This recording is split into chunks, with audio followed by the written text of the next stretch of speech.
1 கொரிந்தியர் 1:18 சிலுவை பற்றின உபதேசம் கெட்டு போகிறவர்களுக்கு பைத்தியமாய் தோன்றும், ரட்சிக்கப்படுகிற நமக்கோ அது தேவ பலனாய் இருக்கிறது. நாம் கர்த்தருடைய பிள்ளைகளே, ஒரு நாள்ல இந்த உலகத்தை விட்டு நாம் பரலோகத்துக்கு குடி போக போகிறோம். இந்த உலகத்திலிருந்து நாம் ஒரு பெரிய விடுதலை பெற்றுக்கொள்ள போகிறோம்.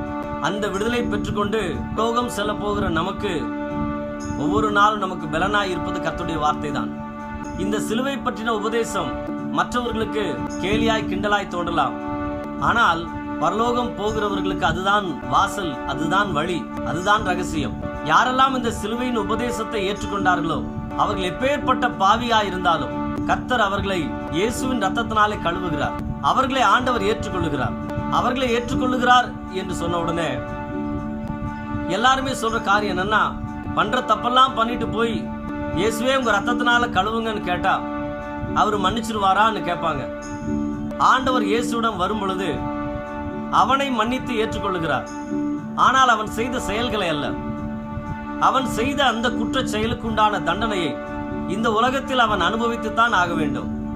மன்னிப்பு என்பது மனிதனுக்குத்தானே ஒழிய அவன் செய்த செயல்களுக்கு அல்ல என்பதை வேதம் தெளிவாய் குறிப்பிடுகிறது. அவனுடைய ஆத்துமா பரலோகம் வருவதற்கு ஆண்டவர் வழி செய்கிறார். கர்த்தராகிய இயேசு கிறிஸ்து உங்கள் மேல் அன்பாய் இருக்கிறார். God bless you.